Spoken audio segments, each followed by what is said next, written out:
College का पहला दिन था।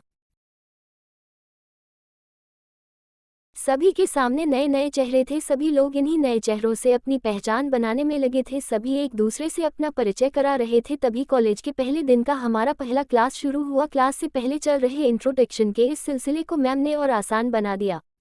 उन्होंने आते ही सबसे पहले सभी का अपना इंट्रोडक्शन सबके सामने देने को कहा। सभी स्टूडेंट एक एक कर अपने बारे में बता ही रहे थे। तभी जैसे ही ऋचा ने अपने बारे में कहना शुरू किया, मानो उसी क्लास में बैठे सुशील की आंखें बस उस पर ही टिक गई। सुशील बड़े ही गौर से ऋचा का इंट्रोडक्शन सुनने लगा और उसे एकटक देखने भी। ऋचा के बैठ जाने के बाद भी अब सुशील की नजरें तो बस ऋचा पर ही टिकी रह गई। कॉलेज के दूसरे दिन भी जैसे ही सुशील कॉलेज आया, उसकी निगाहें तो मानो बस ऋचा को ही ढूंढ रही हो। सुशील ने ऋचा से किसी भी तरह किसी भी बहाने से बात करने की बहुत कोशिश की, लेकिन उसे ये मौका ही नहीं मिल पाया। ये सिलसिला काफी दिनों तक चलता रहा। तभी एक दिन कॉलेज में एक असाइनमेंट के लिए एक ग्रुप बनाया गया जिसमें ऋचा और सुशील का नाम एक ही ग्रुप में था। ये सुन सुशील बहुत खुश हो गया। आखिर अब उसे ऋचा से दोस्ती करने का मौका जो मिल गया और वो इस मौके को किसी भी हाल में गंवाना नहीं चाहता था। और हुआ भी ऐसा ही। साथ असाइनमेंट बनाते हुए ऋचा और सुशील में बातचीत शुरू हुई और फिर देखते ही देखते दोस्ती भी हो गई।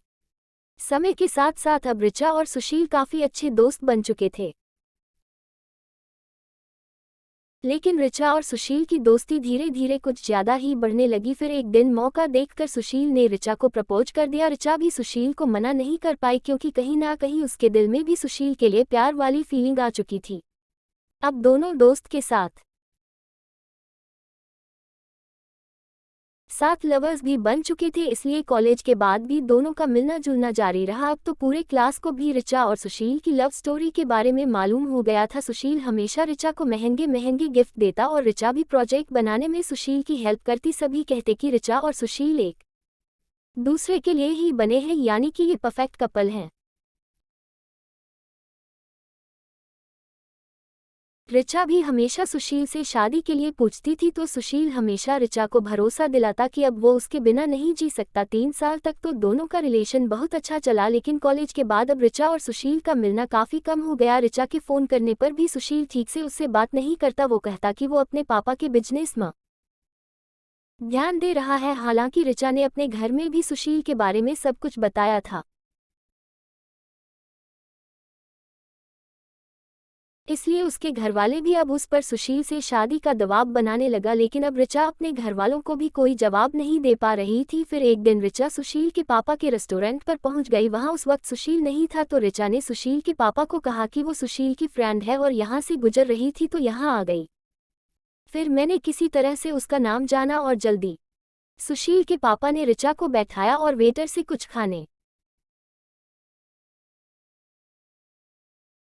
पीने की चीजें लाने को कहा। दोनों बैठकर बातें करने लगे कि तभी सुशील के पापा ने कहा कि बेटा तुम आ रही हो ना सुशील की शादी में। ये सुन तो मानो ऋचा को अपने कानों पर विश्वास ही नहीं हुआ। उसने फिर से पूछा तो उन्होंने कहा कि हाँ, सुशील की शादी है अगले महीने और उसी की को तैयारी में लगा है। बहुत खुश है वो आखिर अपनी पसंद की लड़की से जो शादी कर रहा है।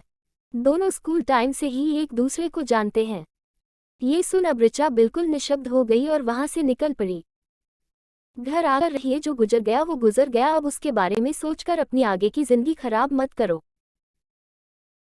लेकिन ऋचा अभी भी सुशील को भुला नहीं पाए और रोज रात को रोते हुए अपने दिल को दिलासा देते हुए कहती है, तो क्या हुआ जो एक दिल टूट गया।